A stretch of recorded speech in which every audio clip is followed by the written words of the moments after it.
One of the questions that we get asked all the time is, how much does digital marketing cost? It's a simple question, but there's complicated answers. There's a lot of factors that go into it, and I want to step you through 4 main models when it comes to pricing your digital marketing.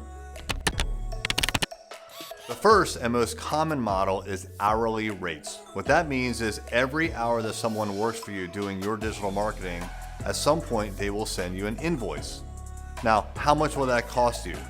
Rates can vary widely depending on who you get, whether they work for an agency, and how prevalent that agency is in the industry or the sector that you're in.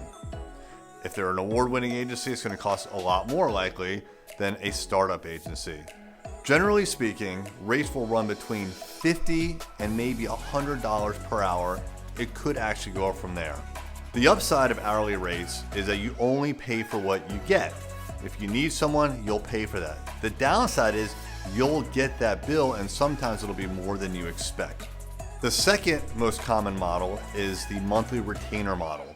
A monthly retainer will ensure that you have the people available when you need them for your digital marketing.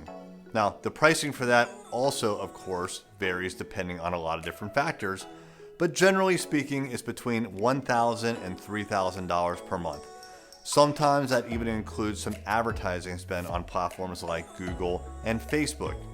If you're going to do a monthly retainer, we definitely recommend that you call a lot of different agencies and find out what options they provide and what their pricing model is like. The third model is a project-based pricing model. What that means is you have a project that you've defined and you bring it to an agency, and then they will give you a fixed price for how much it costs to actually do the project. There are a lot of pros and cons with this.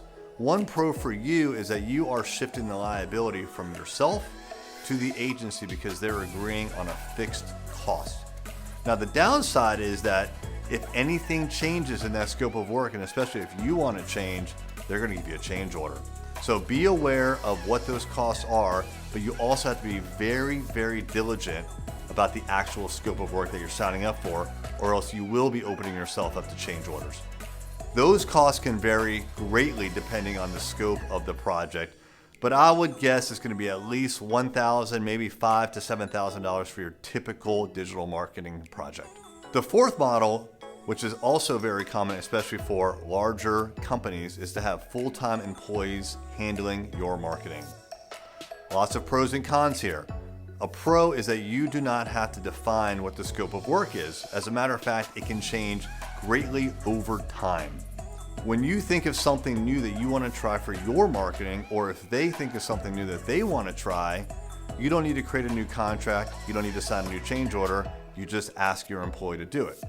Now, the downside is that you're paying for a full-time employee, and for smaller companies, it's usually 1 or 2 people.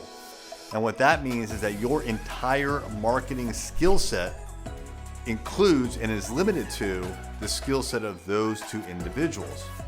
Now, if you hire a seasoned professional marketer, you could be in good hands, but still you're limited to 1 or 2 people. With an agency model like we represent at Array Digital, you get a little bit of each skill set from the people in the agency. So that's something to think about.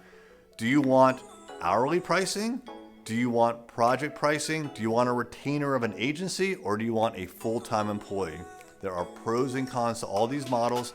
The prices do vary greatly, but those are the factors that go into the pricing.